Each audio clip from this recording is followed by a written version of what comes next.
యోధా గోత్రంలో ఎవ్వరు అప్పటికి రాజుగాల. యోధా గోత్రంలో పితరులు ఎవరికి దొరకని గొప్ప భాగ్యం దావీదుకు అనుగ్రహించాడు.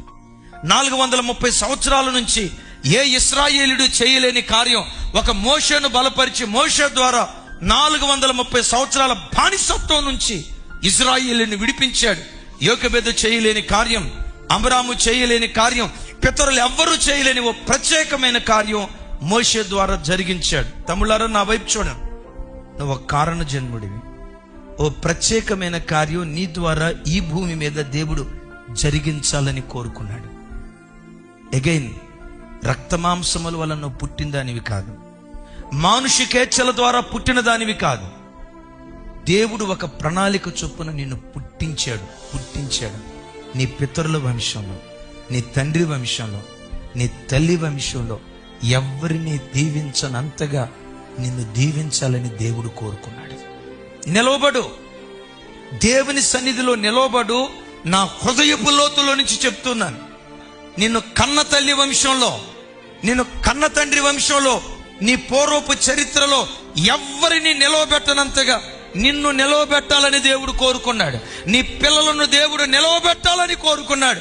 నీ మీద దేవునికున్న ప్రణాళిక ఎంత గొప్పగా ఉందో నీకెదురయ్యే శోధనలు కూడా అంతే గొప్పగా ఉంటాయి. యాకోబుకు పుట్టిన 12 మంది కుమారులు దేవునికి గొప్ప ప్రణాళిక ఎవరి మీద ఉంది? యోసేపు మీదే ఉంది. విచిత్రం తెలుసా? గొప్ప శోధనలు ఎదుర్కొంది కూడా యోసేపే, గొప్ప శ్రమలు అనుభవించింది కూడా యోసేపే. యోసేపు మీద దేవునికి ఉన్న ప్రణాళిక నెరవేర్చబడకుండా ఉండటానికి సైతాను గాడు పోతీఫర్ రూపంలో యోసేపు దగ్గరికి వచ్చాడు. తమ్ముడు, నా వైపు చూడు. పోతీఫర్ భార్య దగ్గరికి యోసేపు వెళ్ళలా. ఆ పోతీఫర్ భార్య యోసేపు దగ్గరికి నడుచుకుంటా వచ్చింది. సైతాను గాడు ఏం చేస్తాడో తెలుసా?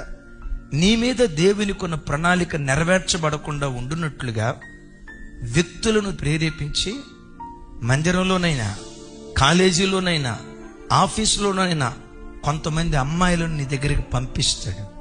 సైతాను గాడు నీ దగ్గరికి పంపిస్తాడు. అన్యజనులకు దేవుని బిడ్డలకున్న వ్యత్యాసం ఏంటో తెలుసా?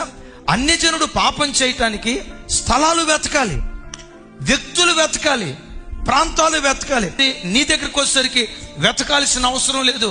ఆ వ్యక్తులే వెతుక్కుంటా నీ దగ్గరికి వచ్చి నేను శోధిస్తారు. ఎందుకు వాళ్ళు శోధిస్తారో తెలుసా? నీ మీద దేవునికున్న గొప్ప ప్రణాళికలు నిర్వీర్యం చేయటానికి. ఆ శోధించేటప్పుడు శోధనలో నిలవబడ్డావా, బంగారంలాగా ఒక అద్భుతమైన పనిముట్టుగా నేను మరల్చడం దేవుడు ప్రారంభిస్తాడు.